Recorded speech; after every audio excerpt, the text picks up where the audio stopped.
अभी जैसे कि 10th क्लास के बच्चों के एग्ज़ाम खत्म हुए, अभी उसके साथ-साथ अभी 11th क्लास के बच्चों को ही हमने बुला लिया है और 11th क्लास के जो बच्चे हैं, मैं चाहता नहीं वो बच्चे अभी घर में बैठे। एक टाइम ऐसा था जब हम फ़ेब में 12th क्लास को स्टार्ट कर देते थे। एक टाइम ऐसा था जब 12th क्लास हम फ़ेब में स्टार्ट कर देते थे। बट अभी एग्ज़ाम का जो पैटर्न है, कोई शेड्यूल जो अलग-अलग होने की वजह से हम जो 12th के एग्ज़ाम पहले स्टार्ट नहीं कर सकते, 12th की जो क्लासेस है वो पहले स्टार्ट नहीं कर सकते हैं। लेकिन अब आप देखोगे अप्रैल मंथ आ गया, वो भी अप्रैल आज 2 तारीख है, जन्मोत्सव हनुमान जी का, आज 2 अप्रैल है, फिर भी अभी 12th क्लास स्टार्ट नहीं हुई है। मैं चाहता हूँ कि जो बच्चे अभी 11th के एग्ज़ाम दे चुके हैं, वो जल्दी से जल्दी क्लासेस में आएँ और अपने फिज़िक्स के लेक्चर, अपने केमिस्ट्री के लेक्चर, अपने मैथ, बायो के लेक्चर अपने-अपने टीचर से वो कंटिन्यू करें और प्रॉपर तरीके से बेनिफिट लें।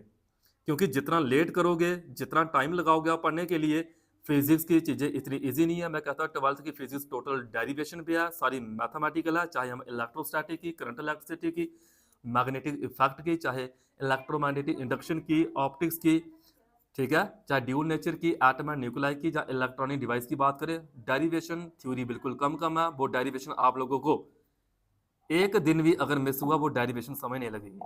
आप 2 दिन क्लासेस मिस करके फिर अगले दिन क्लास में बैठना आपको पता नहीं चलेगा क्योंकि हर एक फर्स्ट डेरिवेशन दूसरे से कनेक्ट है, दूसरे की डेरिवेशन तीसरे से कनेक्ट है, यानी कि आपको प्रॉपर तरीके से कंटिन्यूटी बनाना पड़ेगी, तब जाके आपको 12th की फिजिक्स समझ लगेगी। जो 11th ये जो बच्चे भी 12th में जाने वाले हैं उनके लिए मैसेज है ये।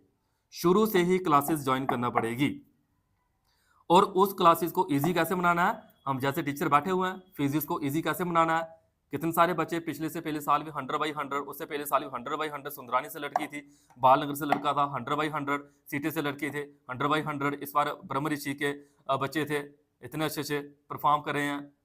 लेकिन वो हम बेस्ट बना सकते हैं, वो कैसे बनाना, बट आपकी एक ही ड्यूटी है, कंटिन्यूटी बनाएँ। जैसे सत्संग में बिना बैठे एक मनुष्य को ज्ञान नहीं होता, ऐसे ही बिना क्लास अटेंड किए हुए एक बच्चे को ज्ञान नहीं होता। उसको लगता है यार जाएँगे, देखा जाएगा, ऐसा नहीं है।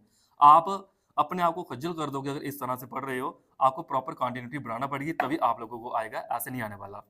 अब बात करते हैं हम 11th क्लास, 10th क्लास से जो बच्चे 11th क्लास में जाने वाले हैं, आज ही मैं बच्चे को डायमेंशन पढ़ाई हुई है बच्चों को। आज ही मैंने some basic concept in chemistry के लॉ पढ़ाए हुए हैं। डेल्टा एटॉमिक थ्योरी के बारे में बताया हुआ है। अब ये चीज़ें जो बच्चा कल आएगा वो उसको कौन बताएगा? तो कहने का मतलब ये है टाइम बड़ा कम है, अप्रैल मंथ स्टार्ट हो चुका हुआ है, पीछे मत देखें, आगे चलते चलें और आगे देखते चलें कि जो पीछे एग्ज़ाम दिए वो अच्छे हुए हैं, वो आपके हार्ड वर्क पे डिपेंड करता था। अब जो आने वाला है, जो पीछे हुआ उसको छोड़ो, बट आने वाला बेस्ट कैसे बनाना है, मैं कहता हूँ 10th, 11th, 12th बेसिक जी आपके पिलर हैं, इनको अच्छे से लगा लो। अगर ये अच्छे से नहीं लगाए, अभी वो हाल होगा जैसे अभी बच्चे 12th में बच्चे थे, अभी फ़ोन करते हैं सर ये कैसे करेंगे, वो कैसे करेंगे, और बच्चे मैक्सिमम बच्चे सवाल पेपर पे डिपेंड रहते हैं। अभी देखना जो बच्चे वीडियो को देख रहे हैं, बताओ सवाल पेपर से क्या आया? या से 30%, 40%, उससे ऊपर कहाँ गए क्वेश्चन? सारा पैटर्न चेंज करके रख दिया उन्होंने। चाहे फिज़िक्स हो, केमिस्ट्री हो, सारा कंसेप्चुअल कर दिया, न्यूमेरिकल डाल दिए, टॉपिक को चेंज कर दिया। फिर बच्चे कहते हैं अभी भी 11th के बच्चे बोल रहे हैं आउट ऑफ सिलेबस है। क्या आउट ऑफ सिलेबस? कुछ आउट ऑफ सिलेबस नहीं था।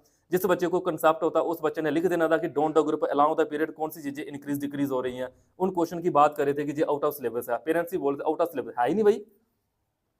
यानी कि आपको अभी भी लेक्चर की कहीं ना कहीं आपको वीकनेस है, कहीं ना कहीं कमी है, उस कमी को दूर करना है। ये इसलिए वो कह रहा हूं मैं क्योंकि अभी ये आपकी शुरुआत है।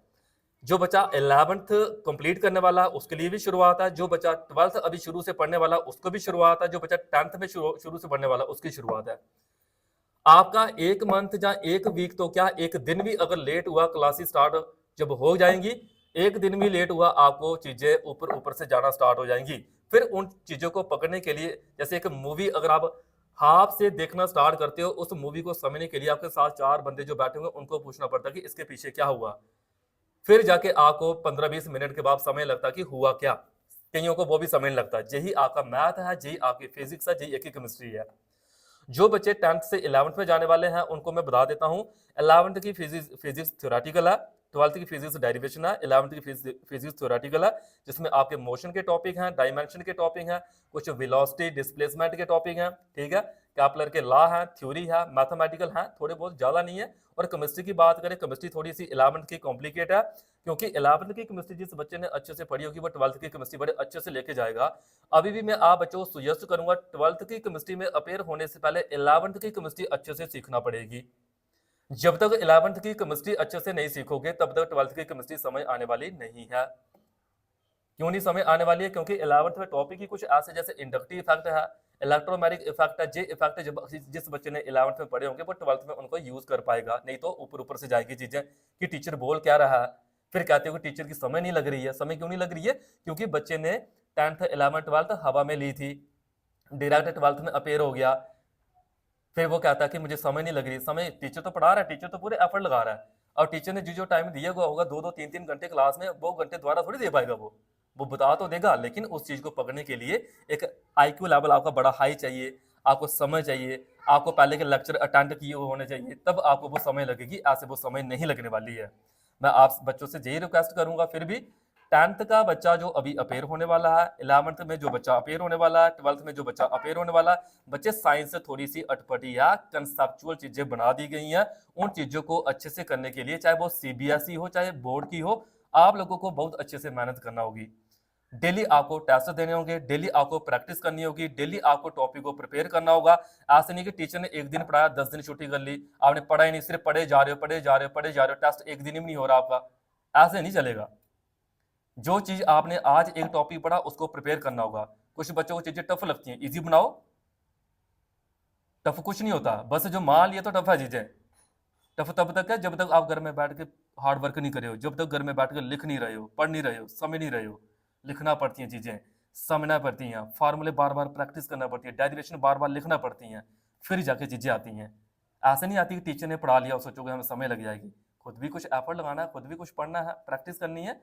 वो जो बच्चे मेरे से पढ़ के गए हैं, चाहे वो 2 साल पहले के हों, चाहे 5 साल पहले के हों, चाहे 10 साल, चाहे 15 साल पहले के बच्चे हों, उनको पता है कि किस तरह डंडे से मैं प्रिपेयर करवाता था बच्चों को, तभी वो बच्चे आज कहीं से कहीं पहुंचे हुए हैं। वो जानते हैं बड़े बेटर। अभी भी जिस स्कूल में मैं पढ़ा रहा हूँ उधर भी कितने सारे अभी ऐसा टीचिंग करने आए हुए हैं वहाँ पे, तो कहते हैं सर किस तरह जिस तरह से आपने पढ़ाया हुआ है वो हमें ही याद है। तो मैं चाहता हूँ कि इसका बेनिफिट सारे बच्चे लें, जो ले सकते हैं, जो मेरी रेंज में है ले सकते हैं। हमारे साथ जो अभ्यास इंस्टीट्यूट है उधर भी मैं ही साइंस टीच करता हूँ। जो बच्चे वहाँ के कनेक्ट हों, इधर पाबा गली में उधर ही मैं पढ़ाता हूँ, इधर चबूतरा बाजार में जहाँ भी मैं पढ़ाता हूँ साइंस। उसके बाद कांबल नंगा जो बच्चे हैं वो भी मेरी रेंज में है, वो भी मेरे पास साइंस पढ़ सकते हैं। उसके बाद इंद्र शिशु जो बच्चे अभी अपेयर होने वाले हैं, चाहे 10th हो, चाहे 11th हो, चाहे 12th हो, चाहे प्रैक्टिकल की बात करें, चाहे फिजिक्स केमिस्ट्री की बात करें, उधर भी मैं टीच कर रहा हूँ। तो बेनिफिट जहाँ जहाँ लेना चाहते हो ले सकते हो, ले लीजिए, क्योंकि ये शुरुआत है। उसके बाद मिड सेशन में कोई नहीं समझाएगा कि आप आके पढ़ो, आप लेक्चर लो, आप टेस्ट दो, कोई नहीं समझाएगा। एक एंड में जो पेपर आते हैं तब मैं वीडियो बनाता हूँ कि अभी भी कोई बच्चा हारा हुआ है तो वो मेरे पास आए, उसको मैं इंपॉर्टेंट क्वेश्चन मार्क करके दूंगा, पास होने के चांस उसके बन जाएंगे। एंड में वीडियो बनाऊंगा उसके बाद। मैं जी शुरुआत थी तभी मैंने वीडियो बनाई है, ठीक है। अब देख लो कितनों ने बेनिफिट लेना है। पेरेंट्स भी अच्छे से देखेंगे, बच्चे भी इस वीडियो को अच्छे से देख रहे हैं, तो आपने डिसाइड करना है। यार एक चीज है, पेमेंट मैटर नहीं करती। आप एक इंस्टीट्यूट में पेमेंट 10,000 दे रहे हो, 50,000 दे रहे हो, लाख रुपए दे रहे हो, ये मैटर नहीं करता। कई पेरेंट्स को ये लगता है कि हम इतनी फीस दे रहे हैं कि 1 लाख रुपए का बच्चे को पढ़ा रहे हैं, मंथली पैकेज इतना है ना। मैं कहता हूं कि आपके बच्चे को मिल क्या रहा है ये डिसाइड करना आपने। क्या शाम को आपने उसकी नोटबुक चेक की? क्या उसके जो 5 सब्जेक्ट के कंप्लीट वो वहां पे आपको बता रहा है कि ये पढ़ा मैंने, ये सीखा? मुझे मजा तो तब आता है जब एक बच्चा मेरे पास पढ़ता है, उसके पेरेंट्स मुझे फोन करके पूछते हैं कि सर आज ये पढ़ाया, इसके नंबर ये दिया आपने, आज ये पढ़ाया, इसके मार्क्स ये हैं, सर मार्क्स कम क्यों आए, सर अच्छे मार्क्स आए हैं, सर इसने इंप्रूव किया। भी मजा तब आता है। ये थोड़ी आता है कि एक बार आपने बच्चे को छोड़ दिया कहीं भी, उसके बाद उसकी अता पता ही नहीं है। एट दी एंड बोलते हो कि हमारे बच्चे के 70% मार्क्स आए, हमारे बच्चे के 90% मार्क्स आए। पहले बच्चे को तो देखो, क्या वो नीट करने के लायक है, क्या वो जेई का एग्जाम क्रैक करने के लायक है, क्या वो उस तरह से उन चीजों को पकड़ पा रहा है? क्या आपका एक टच होना चाहिए टीचर के साथ, कांटेक्ट होना चाहिए। आपका बच्चा क्या कर रहा है, क्योंकि वो आपका बेटा है, आपकी बेटी है।